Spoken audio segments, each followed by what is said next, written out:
जय हिंद। सूरज बनकर जग पर चमके, भारत नाम सुहागा। जय हो जय हो जय हो, जय जय जय जय हो।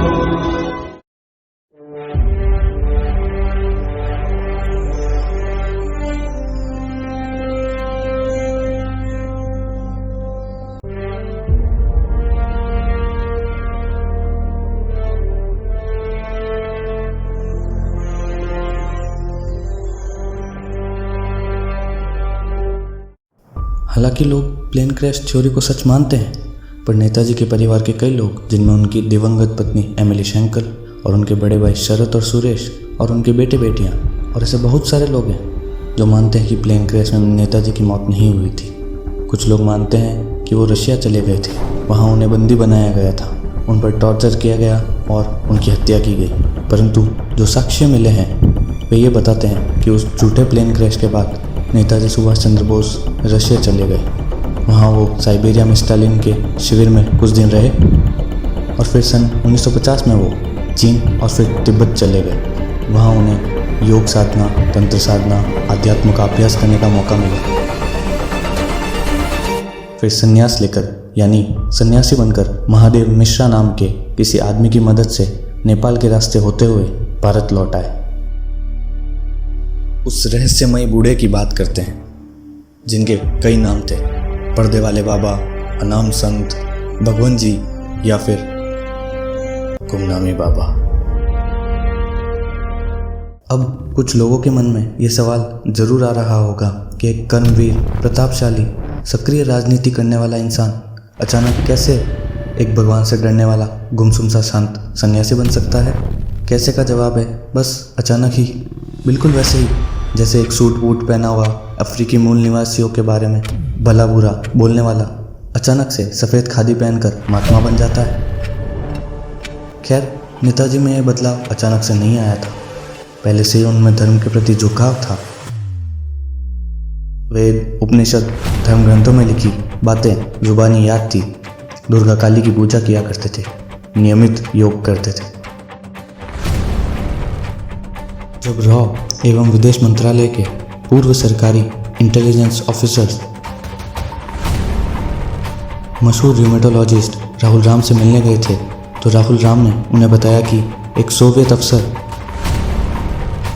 जो स्टालिन का काफ़ी अच्छा दोस्त था, उस अफसर ने राहुल राम को कहा था कि नेताजी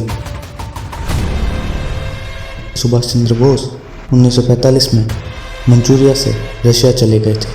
तब रॉ और विदेश मंत्रालय के अफसरों ने सवाल किया, लेकिन वो प्लेन क्रैश? तब राहुल राम ने बताया कि वो सब झूठ था। ऐसे कई सारे रिश्तेदार, दोस्त, जान पहचान के लोग हैं जिन्होंने नेताजी को इस रूप में पहचान लिया था, और गुमनामी बाबा को लिखी गई चिट्ठियों में ऐसे बहुत सारे सबूत पाए गए जो सिद्ध करते हैं कि नेताजी ही गुमनामी बाबा थे। इन सभी लोगों में से खास दो लोगों का जिक्र होना बहुत ज़रूरी है। वो दो लोग जिन्होंने उन्हें पहचान तो लिया, लेकिन उसके बाद बिल्कुल अलग अलग तरीके से रिएक्ट किया। पहले श्री अतुल सेन, जिनकी नेताजी ने ढाका में नगर निगम चुनाव को जिताने में मदद की थी। प्रोफेसर अतुल सेन ने अपने बरसों पुराने साथी को पहचान लेने के बाद हिदायत के बावजूद पंडित नेहरू को एक लंबी चिट्ठी लिख डाली। और ताजुब की बात यह है कि पंडित नेहरू, जिन्होंने खुद प्लेन क्रैश में नेताजी की मौत की थ्योरी का समर्थन किया था, इस बेबुनियाद चिट्ठी को बड़ी गंभीरता से ली और खुद उसका जवाब दिया। प्रोफेसर अतुल अपनी अति उत्सुकता की वजह से फिर कभी गुमनामी बाबा के दर्शन नहीं कर पाए। वहीं दूसरी तरफ डॉक्टर पवित्रा मोहन रॉय का केस बिल्कुल उल्टा था। नेताजी के बरसों पुराने कॉमरेड, आईएनए के सीक्रेट सर्विस यूनिट के 4 सदस्यों में से एक, जो आईएनए के गुरिल्ला यूनिट्स को संभालने के लिए सबमरीन से उड़ीसा होते हुए कलकत्ता पहुंचे थे, उन्होंने गुमनामी बाबा के वेश में नेताजी को देखते ही पहचान लिया था। लेकिन ये बात जिंदगी की आखिरी घड़ी तक अपने अंदर छुपा कर रखा। पहले गवाह थे श्रीकांत शर्मा कान्हा, जो कि एक कवि थे। उन्होंने बताया कि किस तरह वे गुमनामी बाबा के वेश में रह रहे नेताजी सुभाष चंद्र बोस से मिले और किस प्रकार उनको देखकर, उनकी बातें सुनकर कान्हा को ये यकीन हो गया कि गुमनामी बाबा ही नेताजी थे। भगवान जी, जिस देश को आपने आजाद करवाया, जिन लोगों को आप इस सुबह तक ले आए, आप खुद उनके सामने क्यों नहीं आ जाते? तुम जिसे आजादी कह रहे हो कान्हा, वो तो एक समझौता था कुछ नेताओं के बीच ब्रिटिश हुकूमत के साथ। पार्टीशन की कीमत देकर एक बहुत ही घिनौना समझौता। चीन ने जो आक्रमण कर दिया उसके ये आक्रमण नहीं था कान्हा, ये तो पिछवाड़े में एक हल्की सी लात थी। इससे हमारे प्यारे GLN कंबाइन को पता चलेगा कि अहिंसा से देश की सीमाएं डिफेंड नहीं की जा सकती। वैसे जितने भी सिनेमा के लाइन लिखवा लें ये GLN कंबाइन, बिना खड़ग बिना ढाल के ये आजादी नहीं मिली है हमें। GLN कंबाइन मतलब जो हमारे खास दोस्त बैठे हैं दिल्ली में। समझा। उस दिन क्या सच में एक्सीडेंट हुआ था? उस दिन कोई प्लेन उड़ा ही नहीं था। और बताया कि कैसे एक दिन नेताजी की पुरानी मित्र और स्वतंत्रता सेनानी लीला रॉय नेताजी के बारे में सुनकर उनसे मिलने पहुंच गई। कैसी हो लीला? जब लीला रॉय गुमनामी बाबा जी से मिली तब उनकी आवाज सुनकर वे उन्हें पहचान गई सुभाष था कि गुमनामी बाबा और कोई नहीं, नेताजी ही थे। दूसरे गवाह श्री सुनील गुप्ता जी ने बताया कि जब नेताजी के बड़े भाई सुरेश बोस जी को गुमनामी बाबा के रूप में नेताजी के वापस आने का पता चला तो उन्होंने सुनील गुप्ता को नेताजी से मिलने के लिए भेजा। जब सुनील गुप्ता नेताजी से मिलकर आए तो उन्होंने सुरेश बोस को बताया कि गुमनामी बाबा के वेश में नेताजी ही हैं। नेताजी की रौबदार आवाज़, राजनीति, धर्म, साहित्य, विज्ञान जैसी चीज़ों में उनका गहन अध्ययन, ये देश, यहाँ की सामाजिक व्यवस्था, 1947 के पार्टीशन को लेकर उनका गुस्सा, इन सब चीज़ों ने सुनील गुप्ता को आश्वस्त कर दिया कि गुमनामी बाबा ही नेताजी थे। और उन्होंने बताया कि कैसे नेताजी, जो कि अब बहुत वृद्ध हो चुके थे, उन्हें दर दर भटकना पड़ता था क्योंकि नेहरू के कहने पर हर राज्य की पुलिस उनके पीछे लगी हुई थी। नेहरू नेताजी को अभी भी एक युद्ध अपराधी की तरह मानते थे। 18 सितंबर 1985 सरयू नदी के पास गुप्तार घाट पर, जहां पानी में समाकर भगवान राम ने अपने शरीर को त्याग दिया था, उसी के पास मिलिट्री कैंटोनमेंट में गुमनामी बाबा अर्थात नेताजी ने अपनी आखिरी सांस ली।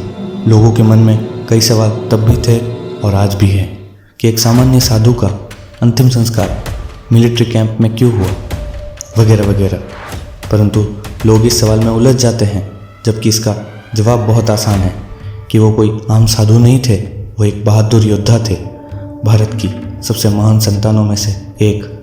गुमनामी बाबा की मृत्यु के बाद उनके कमरे से अफसरों को 2760 चीज़ें मिली, जिनमें सैकड़ों खत शामिल थे, जिनमें पवित्र मोहन रॉय, लीला रॉय, सुनील दास, अनिल दास, आशुतोष काली, विश्वरूप रॉय, बहुत सारे दूसरे स्वतंत्रता सेनानी जिन्होंने खत लिखा और उन्हें नेताजी के नाम से बुलाते थे और संभल कर रहने के लिए कहते थे। इन सभी खतों में से सबसे चौंकाने वाली चिट्ठी कोई और ही थी। USA के फॉरेन सर्विसेज की तरफ से भेजा गया पत्र, जिस पर सेक्रेटरी नेथेनियल लोवेंस का हस्ताक्षर है। और वो कहाँ भेजा गया था? उस चिट्ठी को भेजा गया था एक अनजान गांव में रहने वाले एक साधारण साधु को। और जो चीज़ें मिली उनमें जर्मन दूरबीन, पाइप और सिगरेट, सिगार, बांग्ला, इंग्लिश और संस्कृत में लिखी कुछ मशहूर किताबें, बहुत से जर्नल्स और मैगजीन, नेताजी के माँ बाप और परिवार के लोगों के बहुत ही दुर्लभ तस्वीरें भी। और सिर्फ इतना ही नहीं, फोटो के पीछे उनके हाथ से लिखे गए नोट्स। 18 मई 2006 संसद में मुखर्जी कमीशन की रिपोर्ट पर चर्चा हुई, जिस पर सरकार ने तुरंत जवाब दिया, जिसमें तत्कालीन कांग्रेस सरकार ने मुखर्जी कमीशन की रिपोर्ट को सिरे से खारिज कर दिया। और इस रिपोर्ट के साथ साथ इस पर जो भी रिसर्च किया गया था उसे भी सरकार ने पूरी तरह से खारिज कर दिया था। आदमी के अंतिम संस्कार में 13 लाख लोग होने चाहिए थे, वहाँ हम 13 जन खड़े हैं। वाह रे वाह हिंदुस्तान।